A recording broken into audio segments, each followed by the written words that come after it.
Isabella Chen never imagined her wedding day would be the loneliest day of her life.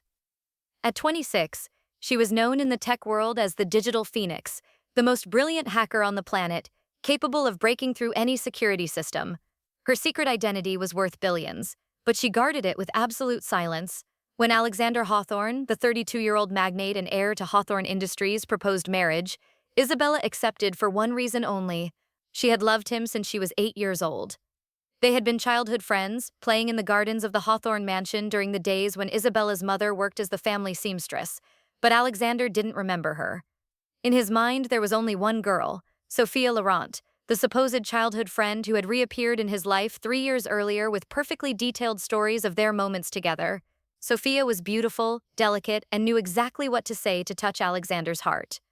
What no one knew was that Sophia was an impostor, a talented actress who had discovered information about Alexander's real childhood friend through old records and built an entire persona based on lies. Isabella had been the girl who saved Alexander from drowning at age 10. Isabella had spent long afternoons drawing with him. Isabella was the one who promised, "I'll always be your friend," but time and distance had erased those memories from Alexander's heart. The marriage was arranged by Alexander's grandfather, Richard Hawthorne, who saw something extraordinary in Isabella: intelligence, dignity, and a quiet strength. He offered her a deal: marry my grandson for 2 years, help stabilize the international branches of the company, and I will give you $50 million. Isabella accepted, not for the money, but for the hidden hope that Alexander would remember her, that love might return. On their wedding night, Alexander made his intentions painfully clear. "This is only a business agreement, Isabella. Don't expect love from me. My heart belongs to someone else." Isabella gave a sad smile and gently touched his face. "I know, Alexander, but a marriage doesn't have to be a prison. We can be friends?" He looked surprised, but agreed. The first 3 months, Isabella dedicated herself to being the perfect wife in public events and a pleasant companion at home. She cooked the meals he loved. She remembered his childhood favorites, left little funny notes, and never demanded attention. Meanwhile, Sophia was ever present, the concerned best friend who called late at night, asked Alexander to meet her for coffee, cried about her problems, and always hinted that Isabella was cold and calculating. One afternoon at Hawthorne Industries, Isabella brought Alexander lunch. He was in a meeting, so she waited. When Sophia arrived unexpectedly, Isabella greeted her politely. "Ah, you must be Sophia. Alexander speaks highly of you." Sophia smiled sweetly, but her eyes were ice. "And you must be the contracted wife. How convenient." Before Isabella could reply, Sophia tripped, falling and spilling hot coffee on herself. She screamed dramatically, and Alexander rushed out of the meeting. "What happened?" I was just talking to Isabella, and she pushed the table and the coffee fell on me." Sophia sobbed. "That's not true," Isabella protested. "She tripped on her own." Alexander looked between them. Sophia was crying, trembling. Isabella looked calm, too calm. "Isabella, go home," he ordered coldly. "We'll talk later." That night, Alexander came home furious. "I don't care what you think of Sophia, but you will not hurt her." "I didn't do anything," Isabella pleaded. "Alexander, she is lying." "Lying? Sophia is the kindest person I know. She has no reason to lie." Isabella's heart broke. She could hack governments, but she couldn't hack the heart of the man she loved. "You're right," she whispered. "Sophia is perfect, and I'm just the wife you were forced to tolerate." She went upstairs and locked herself in the bedroom, crying for the first time since the wedding. What Isabella didn't know was that her tears were only the beginning. Sophia had much more planned. Much, much more. 1 month had passed since the coffee incident. The relationship between Isabella and Alexander had frozen completely. He spent more and more time with Sophia, while Isabella buried herself in her secret work as a hacker. But something had changed inside her. She was constantly tired, nauseous. At first, she assumed it was stress, until one morning she fainted in the bathroom. The positive pregnancy test in her hands felt unreal. A baby, their baby. Isabella was 3 months pregnant.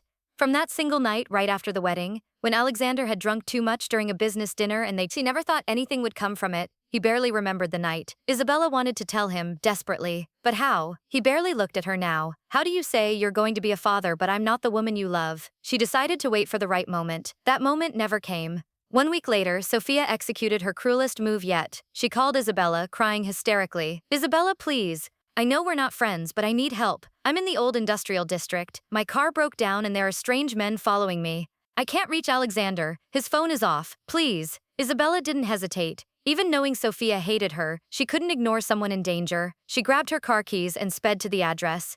The district was deserted, cold, and dark. Isabella found Sophia leaning against a wall, apparently terrified. "Sophia, are you okay?" Sophia smiled, a cold, calculating smile. "Oh, I'm perfectly fine, darling, but you won't be." Before Isabella could react, two men emerged from the shadows and grabbed her. Sophia stepped closer, her eyes gleaming with malice. "Did you really think I'd let you get in the way? Alexander is mine, always has been, and now you're going to disappear." "Sophia, why?" Isabella struggled. "I never tried to take Alexander from you." Sophia's face twisted with fury. "Because he's starting to look at you differently. I saw how he watches you when you smile, how he asks where you are when you come home late. You're stealing him from me little by little, and I will not allow it." Panic seized Isabella, not for herself, for the baby. "Sophia, wait, I'm pregnant, please." Sophia froze. Her eyes widened, then she laughed. A cruel, horrifying laugh. Even better, two problems solved at once. She gave a nod. The men shoved Isabella violently. She fell, her stomach slamming against the concrete curb. The pain was instant, devastating. "No, no, no," she whispered, feeling warm liquid running down her legs.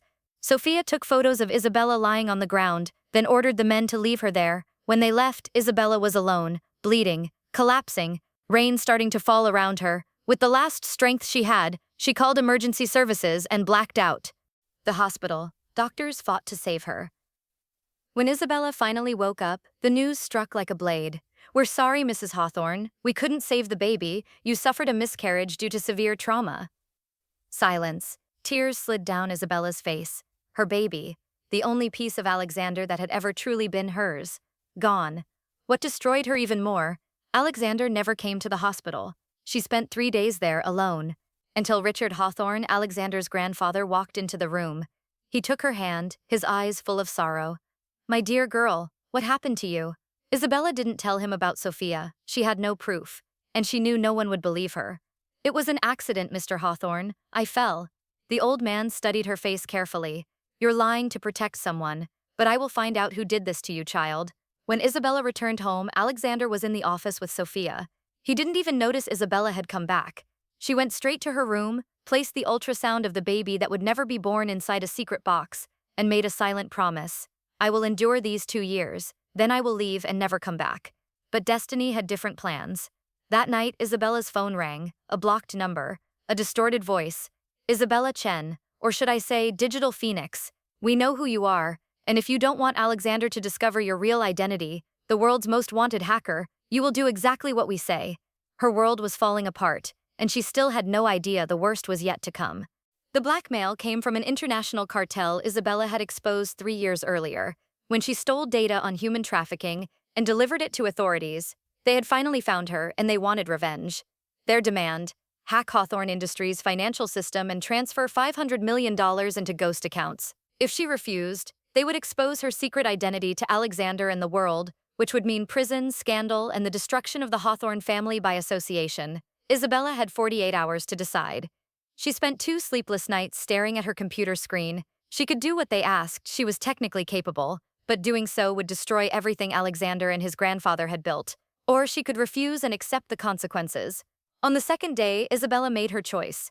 She would hack the system, but not to steal. She would create a false trail leading directly to the cartel's accounts, exposing them to international authorities. It would be her final mission as Digital Phoenix, and it would likely land her in prison when investigators discovered she had entered the Hawthorne system, but it was worth it to protect Alexander. Isabella worked 38 hours straight. When she finished, she had not only exposed the cartel, she had also uncovered something shocking: financial transactions between the cartel and a personal account belonging to Sophia Laurent. Sophia was involved with criminals. Isabella copied everything, created backups across 3 secure servers, and organized a complete dossier. Then she did something she never imagined she would. She requested a meeting with Alexander. When Isabella entered his office, Alexander barely glanced up. "What do you want, Isabella?" "I'm busy. I need to show you something important," she said calmly, placing a tablet on his desk. "It's about Sophia." Alexander instantly stiffened. "I'm not listening to more accusations against her." "Then listen to the facts." She pressed play. Security footage she'd hacked began to play. Sophia meeting cartel members, taking money, laughing as she discussed eliminating the annoying wife. Alexander went pale. He watched in silence as video after video exposed Sophia's lies, manipulations, and cruelty. The last clip showed the night Isabella fell. Clear footage of Sophia orchestrating everything. No, Alexander whispered, this can't be real. It is real, Isabella said softly. Then she placed old photographs on the desk, a little dark-haired girl and a blonde boy playing in garden paths. Childhood drawings signed, Isabella and Alex, best friends forever. A faded picture of two drenched children after Isabella pulled him from the lake. It was always me, she whispered, tears falling. I loved you since I was 8. I didn't marry you for money. I married you because I hoped you would remember me. Alexander stared at the photos, memories long buried rising like ghosts. A girl's laughter, small hands pulling him from the water, a whispered promise, I will always protect you. Isabella, he never finished. The office doors burst open, police officers stormed inside. Isabella Chen, you are under arrest for infiltrating corporate financial systems and stealing classified data. Isabella didn't resist. She looked at Alexander one last time. I protected your company. I protected you, and I would do it again. They took her away in handcuffs. Alexander stood frozen. By the time he ran after her, the police car was already gone. Aftermath. In the following days, the scandal exploded. Sophia was arrested after Isabella's evidence reached authorities. The cartel was dismantled, but Isabella remained imprisoned, facing serious charges. Alexander dove into the files she left behind. He scrutinized every line of code, every document, and the truth became undeniable. Isabella was Digital Phoenix. She had used her skills to expose corruption, rescue victims, protect the innocent, and in the end, she sacrificed everything to protect him. Then he found something hidden inside an encrypted folder. Ultrasound photos dated 3 months earlier. A handwritten note, our baby would have had your eyes. I wanted so badly to tell you. I'm sorry I wasn't strong enough to protect our little one. Alexander fell to his knees, sobbing. She had been pregnant, she lost the baby, and he never knew, he was never there. What have I done? What have I done to you, Isabella? Determined, Alexander hired the best lawyers, used all his influence, and proved Isabella acted to expose criminals and protect the company. But the legal system was slow. It took 3 months for Isabella to be released. The final goodbye. When she walked out of prison, Alexander was waiting, thinner, sleepless, devastated. Isabella, she looked at him with eyes that no longer shone. Alexander, I'm sorry, for everything. I was blind. You gave me everything. Your love, your loyalty, your sacrifice, and I gave you nothing but pain. Isabella gave a sad, gentle smile. I know, please, give me a chance to fix this, he begged. I remember now. I remember you. The brave little girl who saved my life. I love you, Isabella. I think I was loving you all along. I was just too blind to see it. Isabella touched his face softly, the same gesture from their wedding night. I remember loving you too. She stepped back. I remember every moment I waited for you to see me. But now I'm tired. What are you saying? I'm saying goodbye. She turned and walked toward a waiting car. Alexander stood frozen, watching the love of his life, his true childhood friend, his protector, his everything, walk away. And for the first time in his life, Alexander Hawthorne understood the true meaning of loss. 2 years later, 2 years had passed since the coffee incident. Isabella Chen was now listed by Forbes as the 5th richest person in the world. After being released, she emerged from the shadows, publicly revealing her identity as the Digital Phoenix. Instead of condemning her, the world celebrated her. She founded Phoenix Security, a cybersecurity company that protected governments, NGOs, and victims of digital crime. She also got married. Dr. James Morrison was a neurosurgeon, a self-made billionaire, gentle and understanding. He knew about her past with Alexander and didn't care. He loved Isabella for who she had become. Or at least, that's how it appeared. The truth was, Isabella could never love James the way he deserved. She was good to him, grateful even, but her heart was still trapped in memories of childhood gardens and broken promises. James knew this, and he was growing tired of being second place. Meanwhile, Alexander had become obsessive. After Isabella left, he refused every marriage arrangement his grandfather proposed. He expanded Hawthorne Industries into Asia, specifically operating near the regions where Isabella had built her empire. This was not a coincidence. He watched her from afar at gala events, surrounded by security and admirers. She was more beautiful than ever, confident, powerful, free, but her eyes never sparkled when they looked at the husband by her side. Alexander collected information about her like a madman. He knew her routine, her projects, even her favorite brand of coffee, which hadn't changed since childhood. He sent anonymous gifts, first editions of books she loved, donations to her charities, and once, a replica of the drawing they had made together as children. Isabella knew the gifts were from him, and she kept every one of them in a locked room in her mansion, a room James was never allowed to enter. The breaking point came one stormy night. Isabella was returning from a conference when her car was attacked by a rival group trying to steal data from her servers. Her driver was shot, and the car flipped. When Isabella regained consciousness, she was being pulled from the burning vehicle. Her blurred vision focused on the face of the man carrying her. "Alexander?" she whispered, dazed. "I'm here," he said, voice hoarse. "I'm always here, Isabella." He had been following her convoy, a habit he developed to ensure her safety from a distance. When he witnessed the attack, he acted without hesitation. Alexander brought her onto his private jet, refusing public hospitals for security reasons. Private doctors treated her. She had a mild concussion and several cuts, but she was alive. When Isabella fully woke, Alexander was sitting beside her bed, holding her hand. "Why did you do this?" she asked. "Why did you save me?" "Because I spent 2 years trying to forget you and failed miserably," he confessed. "Because I woke up every day thinking of you.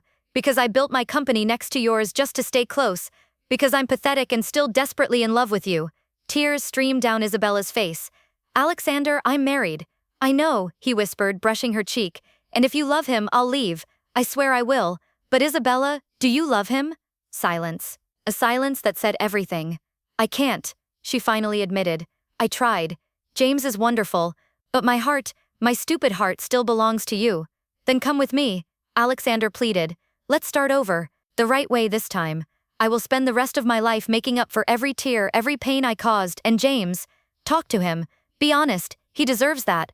And then, come back to me." The conversation between Isabella and James was painful but necessary. "I always knew," James said quietly. "I saw how you looked at those gifts, how you whispered his name in your sleep." "James, I'm so sorry." "Don't be," he interrupted. "You gave me 2 years of companionship. That was more than I ever expected. Go, Isabella. Go find your real happiness." They divorced amicably. James even toasted with her as they signed the papers. "I hope he knows how lucky he is," James said. "And if he messes up again, my door is always open." Isabella smiled through tears and embraced the man who deserved more than she could give.